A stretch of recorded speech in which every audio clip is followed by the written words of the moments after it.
Hi, welcome back. It's Susan, and let's talk about that itch that no one's talking about, but I'm sure everyone has experienced it at one part.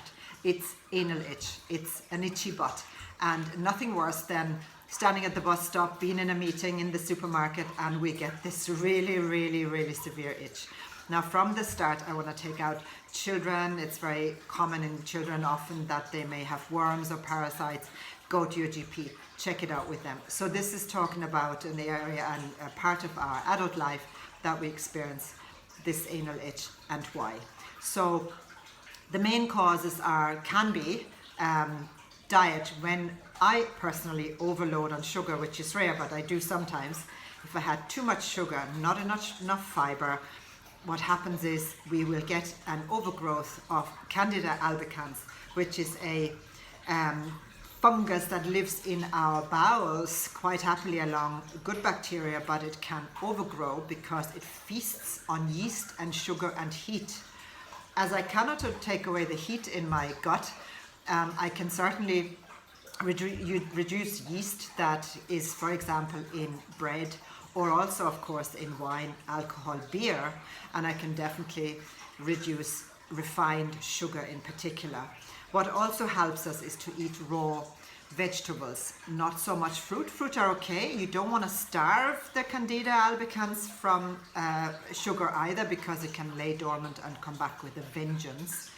So what we want to do is eat a lot of roughage. So if I eat a raw carrot, raw pepper, bran, oat bran, these kind of fibers, insoluble fibers, they will brush through those villi, those grass-like projections, tiny of course, microvilli in our gut, and take away some of that overgrown Candida albicans. Also, what happens is the skin around the anus can be too wet, can be too damp. Sometimes we may have had maybe diarrhea and there's a little bit of leakage.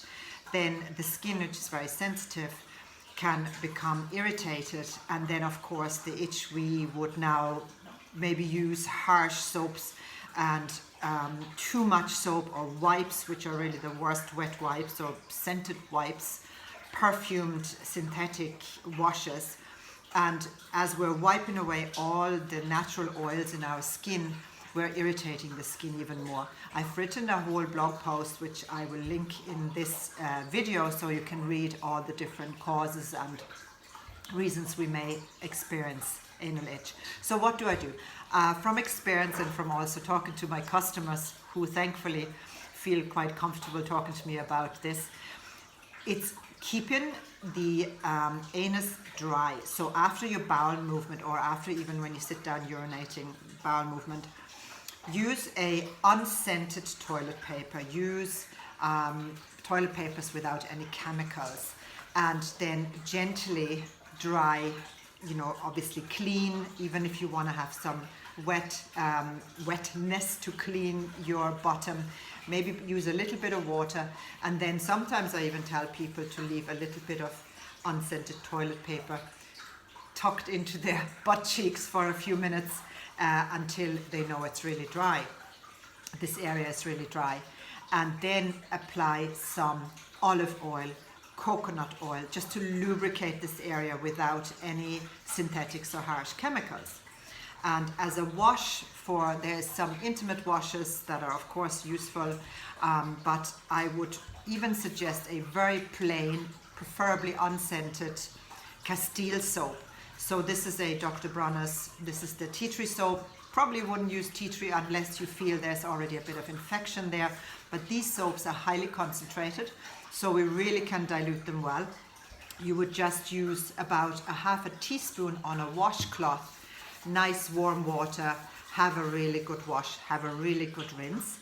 And the Castile soap, which is a particular soap from a region in Spain, together with the hemp seed oil in here, leaves the skin very subtle. And if you don't know Dr. Bronner soaps, you should really check them out. They've been around a long time, and they're just 100 out of 100 for clean. What I also love is using an organic witch hazel water. It's a floral water. It's a byproduct of the distillation process, making essential oils.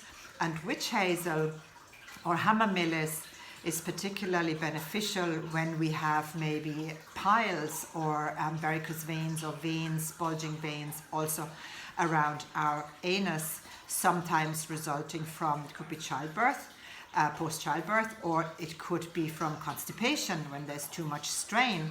So what you can do is you can take this bottle of soap, now I have only a small bit left, and pour some of this floral water into the soap.